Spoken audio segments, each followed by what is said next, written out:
The same sunrise, but two completely different worlds. One wakes to the sound of a rooster, the other to a smartphone alarm.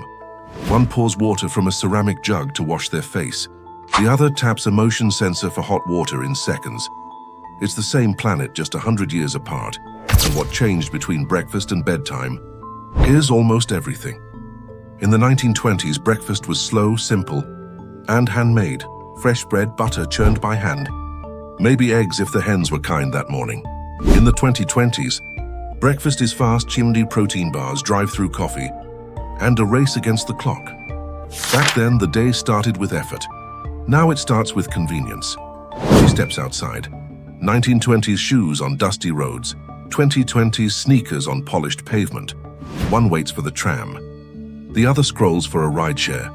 Both are moving toward work, but their journeys reveal how time itself rearranged human life. 100 years ago, the rhythm of work began with footsteps on cobblestones, the whistle of trams and the shuffle of newspapers tucked under arms. Today, it begins with swipes, clicks, and caffeine. A century apart, but both chasing the same thing: purpose. In the 1920s, punctuality was survival. Factory doors closed at 8 sharp, and being late meant losing a day's wage. In the 2020s, the commute is longer, traffic thicker, screens brighter, but lateness feels different. Because now the line between work and life has blurred into one endless scroll. Step inside the heart of work, and the contrast speaks louder than words. In 1925, a worker's day began with machinery, belts, gears, and heat. Men wore overalls, women tied their hair back, sleeves rolled high. The air smelled of oil, dust, and effort. By 2025, work smells of coffee and air conditioning. The hands that once tightened bolts now type codes, and the same drive for precision lives on, only now it's measured in pixels instead of pieces. Listen closely. You can almost hear how time changed rhythm. The clang of steel keys replaced by silent clicks. Yet the intention behind every keystroke remains the same: to build, to create, to communicate. Human progress didn't erase labor. That only disguised it behind a screen. In 1920, supervision was a stare, a man standing over your shoulder with a clipboard. In 2020, it's an algorithm, tracking your clicks, your hours, your productivity. Technology promised freedom, but sometimes the invisible walls are tighter than the visible ones ever were.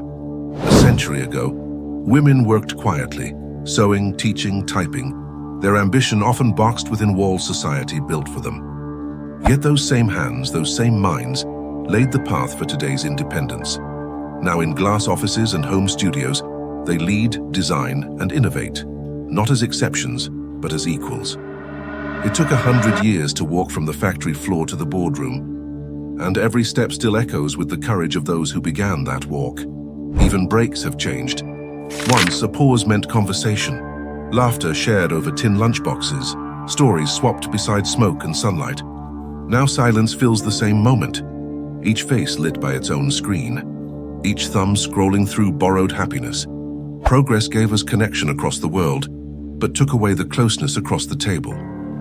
When the noon whistle blew in 1920, it marked the halfway point of a day, a signal of rest, relief and routine. 100 years later, the same hour arrives, no whistle, no pause, just another notification, another reminder that even time itself has gone digital. Different eras, different tools, yet both wake, work, and wonder if there's more to life than just making a living. Because whether in the clang of iron or the hum of Wi-Fi, the rhythm of work has always been human. When the clock strikes noon, the world slows just for a moment. In the 1920s, that moment was sacred. Lunch meant stepping outside the noise, breathing real air and sharing real words. Today, the pause still exists, but often only in theory. A century ago, lunch was a ritual. It's a bread, cheese, maybe soup poured from a tin, all shared between friends on factory steps. They talked about dreams, about wages, about life beyond the whistle. Now lunch happens in inboxes, cafeterias, or in front of screens that never turn off. We've replaced conversation with connection, but somehow, the latter feels lonelier. In the 1920s, cafes were the social pulse of a city, full of chatter, cigarette smoke, and ideas that traveled faster than trains. People came not just to eat, but to exist together. In the 2020s, we scroll through menus, tap to pay, and eat alone while watching someone else's life on a screen. Efficiency has quietly stolen presence.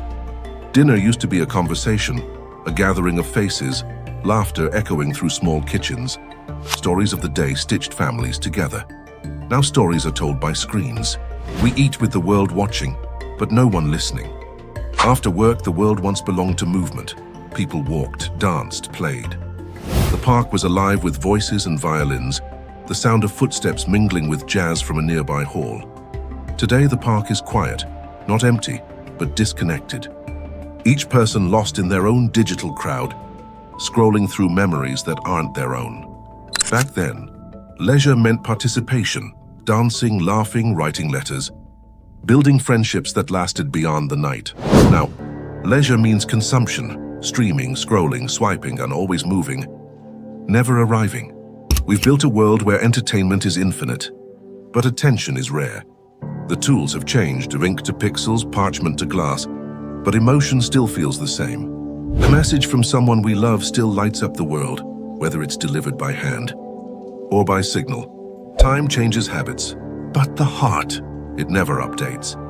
In every century, we search for belonging, a table to sit at, a voice to listen to, a reason to smile. In the 1920s, they found it in presence. In the 2020s, we're still learning how to return to it. As daylight fades, both worlds begin to slow. But slowing down means something different now.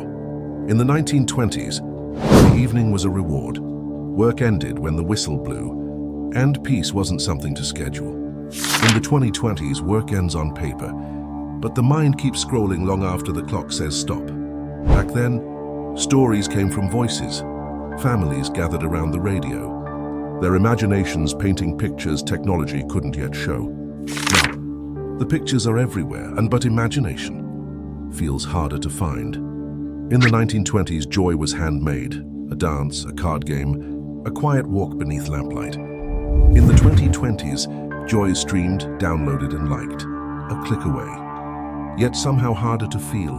Different centuries, different comforts, but both end the day the same way, hoping tomorrow brings a little more peace than today.